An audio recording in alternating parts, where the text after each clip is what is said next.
naquelas causas que ele julgar ilegais, de patrocínio injusto, enfim. Na área civil, o advogado tem que ter uma consciência do que é lícito, do que não é, do que é legal, do que não é, para postular corretamente. Já na área criminal, não. O advogado não é juiz do crime. O advogado não precisa consultar a sua consciência. Ele tem o dever, mais do que o poder, ele tem o dever de assumir casos criminais, por mais graves que eles tenham sido. Mas, em benefício do próprio cliente, do próprio acusado, o advogado precisa consultar, e eu brinco, ele precisa consultar o seu estômago, porque ele, se tiver alguma incompatibilidade com o crime praticado, aquele crime, ou com o praticante daquele crime, uma incompatibilidade que eu brinco também estomacal, ele não deve pegar o caso. Algum caso que lhe dê mal-estar, que não lhe traga liberdade e entusiasmo para defender, ele não deve assumir o caso. O senhor acredita que o advogado criminalista ele é muito criticado pela sociedade justamente por aceitar casos? Na verdade isso tem uma origem. A profissão na área criminal é muito incompreendida, sempre foi, não é hoje isto. Hoje talvez tenha se agravado mais, exatamente porque os índices de criminalidade estão assustadores. Então, não só a vítima do crime, como a sociedade de um modo geral, quando é anunciado o nome do advogado que está defendendo o autor daquele crime, ela tem uma repulsa, ela tem, na melhor das hipóteses, ela tem uma antipatia pelo advogado, quando não passa a julgar o advogado até como um corréu, como um cúmplice do acusado. E nós não somos defensores do crime, nós defendemos o acusado, nós somos porta-vozes dos direitos do acusado. Eu sou porta-voz do direito do acusado criminoso, como eu sou porta-voz dos direitos do acusado inocente. Porque esses direitos são para todos, indiscriminadamente. Mas a sociedade não entende isso. Isso é um problema muito sério que tem tornado a advocacia criminal algo assim, quase que uma aventura de loucos corajosos. Não é? É isso que eu vou perguntar agora. Precisa ter coragem. É difícil advogar atualmente? Está muito difícil. Mas quanto mais difícil, mais gostoso é. Esse é um desafio que a gente tem. E no fim a sociedade acaba entendendo, especialmente aqueles membros da sociedade que tiveram como advogado alguém, que já precisaram do advogado, ou que o parente precisou, o vizinho precisou. É um paradoxo. Quando você pergunta da advocacia nos dias de hoje, você tem um índice de aplauso bem pequeno. Mas na hora que o sujeito tem algum problema, ele grita, eu quero meu advogado. É a primeira coisa que ele faz. Então é paradoxal, mas é real.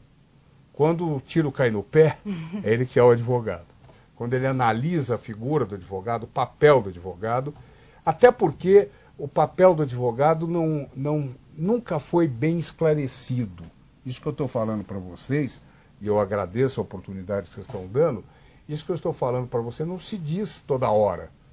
Eu não sou advogado do crime, eu não postulo, eu não faço o elogio do crime. Eu sou advogado do criminoso. E eu não preciso também, advogando para alguém, pleitear sempre a sua inocência.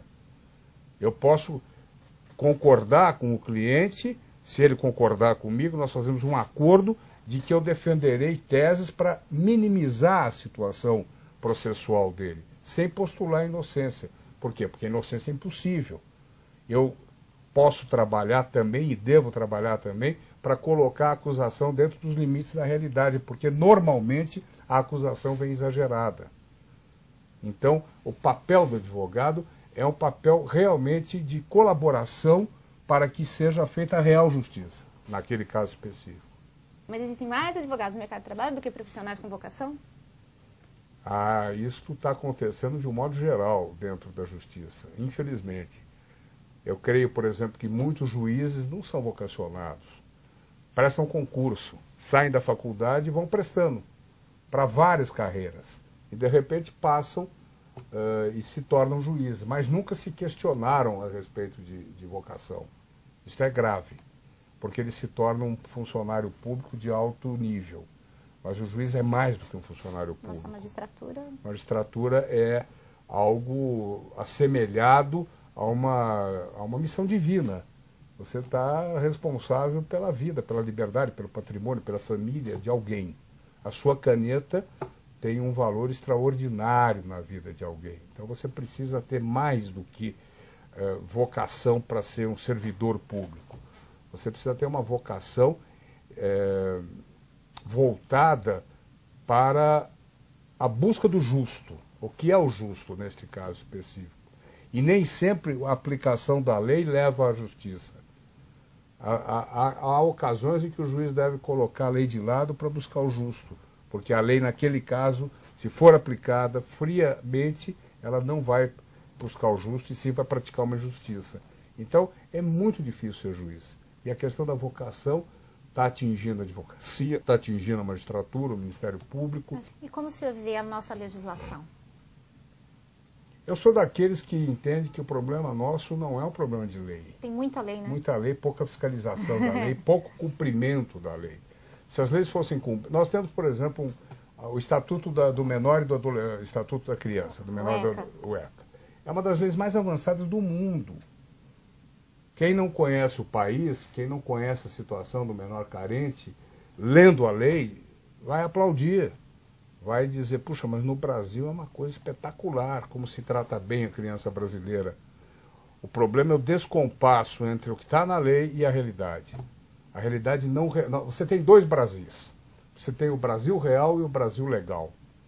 E o Brasil legal não corresponde ao Brasil real e vice-versa.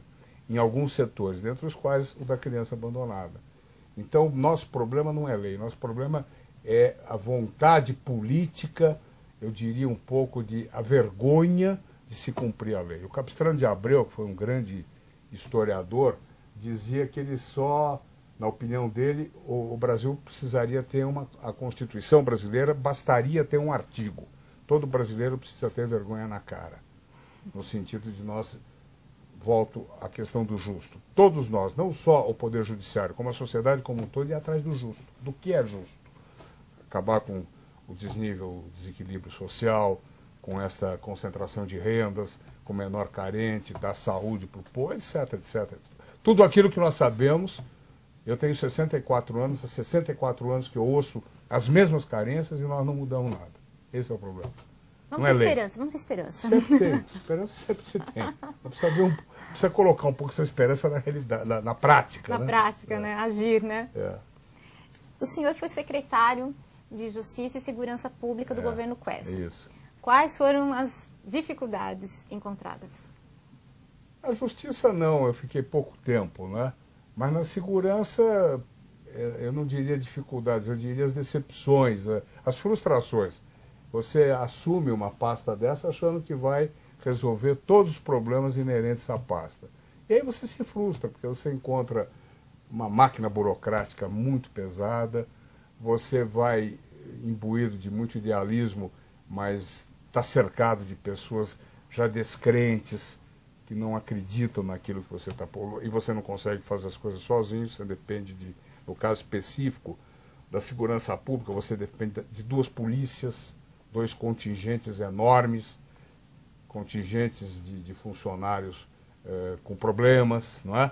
Então, E um bom relacionamento entre elas, né? Nossa Senhora, dificílimo manter esse equilíbrio. Então, o sentimento que mais se tem, acho eu tive, e acho que todos que passaram pela segurança pública, e acho que por outras pastas também, é o sentimento de frustração. Você achar que vai fazer e sair, terminar o mandato sem ter feito. E viu que não conseguiu fazer tudo aquilo. É. Doutor Marisa, eu quero agradecer a sua Imagine, participação no nosso programa. Muito prazer, estou às ordens sempre. Obrigada. Tá. O programa chegou ao fim. Mas mande sugestões ou críticas para o próximo Universo UniABC, para o e-mail nadianicolau@uniabc.br. E você já sabe, a gente tem um encontro marcado no próximo programa. Um beijo, até lá!